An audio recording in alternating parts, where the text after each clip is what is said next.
So this is day 8, almost the end.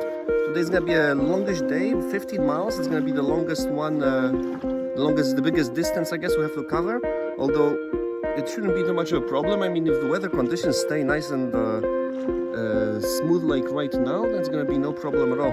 We have what, about 2 miles on Shark River, and then maybe 5 to go across Oyster Bay, which is pretty, well, 5, maybe 4 or 5 to go across Oyster Bay, which is pretty big.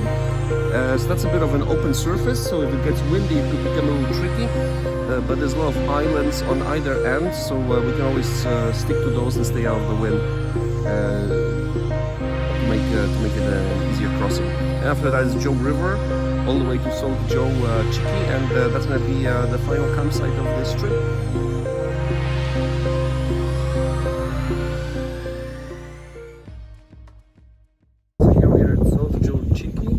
This is the final one of this whole trip, and it looks like this is the best one. It's almost in the middle of the bay, so it's far from the shore, and hopefully that means that there's going to be no no-seams here. The wind is also pretty strong, so that should keep the insects well clear of us. The day itself was pretty good, 50 miles, no problem.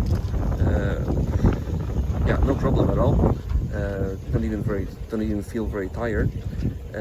First, the Oyster Bay was a very smooth ride, even though the wind started to pick up at some point.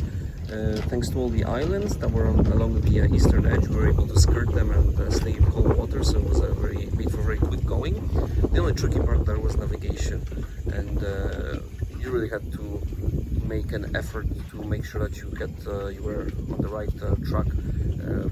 As you can imagine, all these mangroves look the same, and there was a bunch of times you had to go and find just the right passage through the islands. And apparently people get lost around here quite often, kayakers, canoers on Oyster Bay. South Joe River though was a little bit tougher, because it was all upwind, and there was a lot of like the wind was very strong, and there was a lot of waves, bigger waves too, so it made for really slow going. It was a bit of a tougher ride than we expected.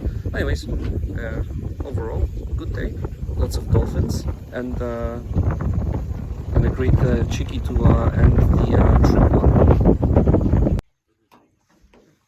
Just enjoying the sunset here at the end of the day. Our last night in the Everglades, and this is we're lucky this is the best Chiki I think we've stayed in. The mosquitoes are only starting to come out now. No seams at all, and even the mosquitoes, there aren't many of them. So that is such a big plus that you can only understand after you spend a couple of nights getting chewed up constantly. But yeah, it's a beautiful place and a great way to end this adventure. Spend the night in a nice Chiki, enjoying the sunset here. It's really awesome.